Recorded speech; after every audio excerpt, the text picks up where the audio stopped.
ಭಾವನಾತ್ಮಕವಾಗಿ ಕಣ್ಣೀರು ಹಾಕ್ತಾರೆ, ಬೆರಗಾಗಬೇಡಿ ಅಂತ ಹೇಳ್ತಿದ್ದಾರೆ. ಚುನಾವಣೆ ಸಂದರ್ಭದಲ್ಲಿ ಸರ್ ಆರೋಪ ಪ್ರತ್ಯಾರೋಪ ನೋಡಿ ಅಣ್ಣ, ಒಂದು ನಿಮಿಷ ಹೇಳ್ತೀನಿ. ಕುಮಾರಣ್ಣ ಅವರು ಅತ್ಯಂತ ಭಾವನಾತ್ಮಕವಾದಂಥ ಜೀವಿ ಅಂತಕ್ಕಂಥದ್ದು ಇಡೀ ರಾಜ್ಯಕ್ಕೆ ಗೊತ್ತಿರ್ತಕ್ಕಂಥ ವಿಚಾರ. ಸುಮ್ಮನೆ ಮೊಸಳೆ ಕಣ್ಣೀರು ಹಾಕ್ತಕ್ಕಂಥದ್ದು ನಮ್ಮ ಕುಟುಂಬ ಎಂದೂ ಕೂಡ ಮಾಡಿಲ್ಲ. ನಮಗೋಸ್ಕರ ನಾವೆಂದೂ ಕೂಡ ಕಣ್ಣೀರು ಹಾಕ್ತಕ್ಕಂಥದ್ದಲ್ಲ. ಆದರೂ ಸಂಕಷ್ಟಕ್ಕೆ ಒಳಗಾದಂಥ ಸಂದರ್ಭದಲ್ಲಿ ಸಹಜವಾಗಿ ಕುಮಾರಣ್ಣವ್ರ ಕಣ್ಣೀರು ಬರುತ್ತೆ. ಇವತ್ತೇನು ನಾವು ಕಣ್ಣೀರು ಹಾಕಿ ಇವತ್ತು ನಾವು ಪ್ರಚಾರ ಗಿಟ್ಟಿಸ್ಕೊಳ್ಬೇಕಾಗಿಲ್ಲಣ್ಣ, ದಯಮಾಡಿ ಪ್ಲೀಸ್. Thank you. ಭಾವನೆಗಳಿಗೆ ಧಕ್ಕೆ ತರುವಂತ ಕೆಲಸ ಆಗ್ತಾ ಇದೆ ಸರ್ ಆ ಮೂಲಕ ಅಂತ ಅವರು ಹೇಳಿಕೆ ನೀಡಿದರು. ನೋಡಿ, ಎಲ್ಲೋ ಒಂದು ಕಡೆ ಇವತ್ತು ಕುಮಾರಣ್ಣವರು ಬಂದು ಮಂಡ್ಯ ಲೋಕಸಭಾ ಕ್ಷೇತ್ರದಲ್ಲಿ ಸ್ಪರ್ಧೆ ಮಾಡ್ತಾ ಇರ್ತಕ್ಕಂಥದ್ದು ಅವ್ರಿಗೆ ಸಹಿಸ್ಕೊಳ್ಳೋಕೆ ಆಗ್ತಾ ಇಲ್ಲ. ಹಾಗಾಗಿ ಪ್ರತಿನಿತ್ಯ ಈ ರೀತಿಯಾದಂಥ ಆರೋಪಗಳು, ಈ ರೀತಿಯಾದಂಥ ಟೀಕೆಗಳು, ಈ ರೀತಿಯಾದಂಥ ವ್ಯಕ್ತಿಗತವಾದಂಥ ಒಂದು ಲಘುವಾದಂಥ ಒಂದು ಮಾತುಗಳನ್ನೇನು ಆಡ್ತಾ ಇದ್ದಾರೆ, ಇದನ್ನು ಮಂಡ್ಯ ಜಿಲ್ಲೆಯ ಜನತೆ ಭಾಳ ಸೂಕ್ಷ್ಮವಾಗಿ ಗಮನಿಸ್ತಾ ಇದ್ದಾರೆ. ಸೂಕ್ತವಾದಂಥ ಕಾಲಕ್ಕೆ, ಸೂಕ್ತವಾದಂಥ ಸಂದರ್ಭದಲ್ಲಿ ಸೂಕ್ತವಾದಂಥ ತೀರ್ಮಾನವನ್ನು ತಗೊಳ್ತಾರೆ ಜಿಲ್ಲೆಯ ಜನತೆ. ದಯಮಾಡಿ ಇವತ್ತು ನಾವು ಅತ್ಯಂತ ಆರೋಗ್ಯಕರವಾಗಿ ಈ ಒಂದು ಚುನಾವಣೆಯನ್ನು ಮಾಡಬೇಕು ಅಂತಕ್ಕಂಥದ್ದು ಕಾಂಗ್ರೆಸ್ನ ನಾಯಕರಿಗೆ ನಾನು ಮನವಿಯನ್ನು ಮಾಡ್ತೇನೆ. ಕಾಂಗ್ರೆಸ್ ಟೀಕೆಗಳಿಗೆ ಚುನಾವಣೆಯಲ್ಲಿ ಉತ್ತರ ಸಿಗುತ್ತೆ ಸರ್? ಏನಣ್ಣ? ಕಾಂಗ್ರೆಸ್ ನಾಯಕರ ಟೀಕೆಗಳಿಗೆ ಚುನಾವಣೆಯಲ್ಲಿ ಉತ್ತರ ಸಿಗುತ್ತಾ? ಅದು ಮತದಾರರ ತಂದೆ ತಾಯಂದ್ರುಗಳು, ಅವ್ರ ಪ್ರಭುಗಳು ಅವ್ರ ಕೈನಲ್ಲಿ ಇರ್ತಕ್ಕಂಥದ್ದು.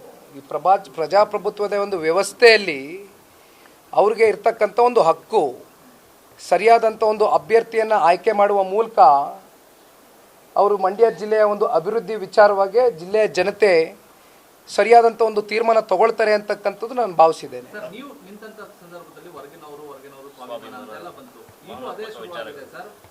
ಕುಮಾರಸ್ವಾಮಿ ಅವರು ಹೊರಗಿನವರು ಅನ್ನೋದೆಲ್ಲ ಮಾತಾಡ್ತಾರೆ. ಮೊದಲು ನಾವು ಭಾರತೀಯರು, ನಮ್ಮ ರಾಮನಗರ ಜಿಲ್ಲೆ ಜನತೆ ಕುಮಾರಣ್ಣನಿಗೆ ರಾಜಕೀಯವಾಗಿ ಒಂದು ಶಕ್ತಿಯನ್ನು ಕೊಟ್ಟಿದ್ದಾರೆ.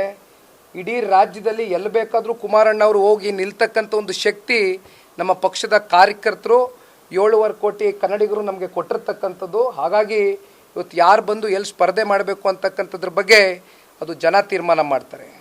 26ನೇ ತಾರೀಕು ಮತ ಚಲಾವಣೆ ಮಾಡ್ತಾರಲ್ಲ, ಅವತ್ತು ಜನ ಉತ್ತರ ಕೊಡ್ತಾರೆ.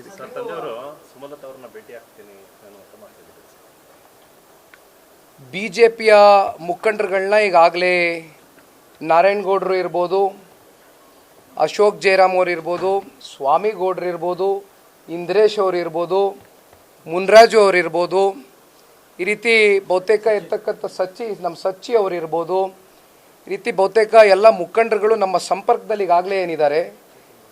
ಚೇತನ್ ಅವರು ಇರ್ಬೋದು, ಇಲ್ಲಿರ್ತಕ್ಕಂಥ ಶಿವರಾಮೇಗೌಡರು, ಚೇತನ್ ಗೌಡರು ಇರ್ಬೋದು. ಹಾಗಾಗಿ ಪ್ರತಿಯೊಬ್ಬರೂ ಇವತ್ತು ಮೈತ್ರಿ ಧರ್ಮವನ್ನು ಪಾಲನೆ ಮಾಡ್ತಕ್ಕಂಥ ಒಂದು ಹಿನ್ನೆಲೆಯಲ್ಲಿ ಎಲ್ಲರನ್ನೂ ಈಗಾಗಲೇ ಭೇಟಿ ಮಾಡ್ತಕ್ಕಂಥ ಒಂದು ಕೆಲಸವನ್ನು, ಸೌಹಾರ್ದಿತ ಭೇಟಿನ ಮಾಡ್ತಾ ಇದ್ದೇವೆ, ಪ್ರಾರಂಭ ಮಾಡಿದ್ದೇವೆ. ಇವತ್ತು ಇಲ್ಲಿರ್ತಕ್ಕಂಥ ಹಾಲಿ ಸಂಸದರೇನಿದ್ದಾರೆ ಅವ್ರನ್ನೂ ಕೂಡ ಅತಿ ಶೀಘ್ರದಲ್ಲೇ ಸೌಹಾರ್ದಿತವಾದಂಥ ಒಂದು ಭೇಟಿಯನ್ನು ಮಾಡಿ ಅವ್ರನ್ನೂ ಕೂಡ ಒಂದು ಬೆಂಬಲವನ್ನು ಸೂಚಿಸ್ತೀವಿ, ಕೇಳ್ತೇವೆ. Thank you. ಅದೆಲ್ಲ ಚರ್ಚೆಗಳು ಬೇಡ. ಹಿಂದೆ ನಡೆದೋಗಿರ್ತಕ್ಕಂಥದ್ರ ಬಗ್ಗೆ ಹೆಚ್ಚಾಗಿ ಮಾತನಾಡ್ತಕ್ಕಂಥದ್ದು ಸೂಕ್ತ ಅಲ್ಲ. ಮುಂದೆ ಏನಾಗಬೇಕಾಗಿದೆ ಅದ್ರ ಬಗ್ಗೆ ಚರ್ಚೆ ಮಾಡೋಣ. Thank you.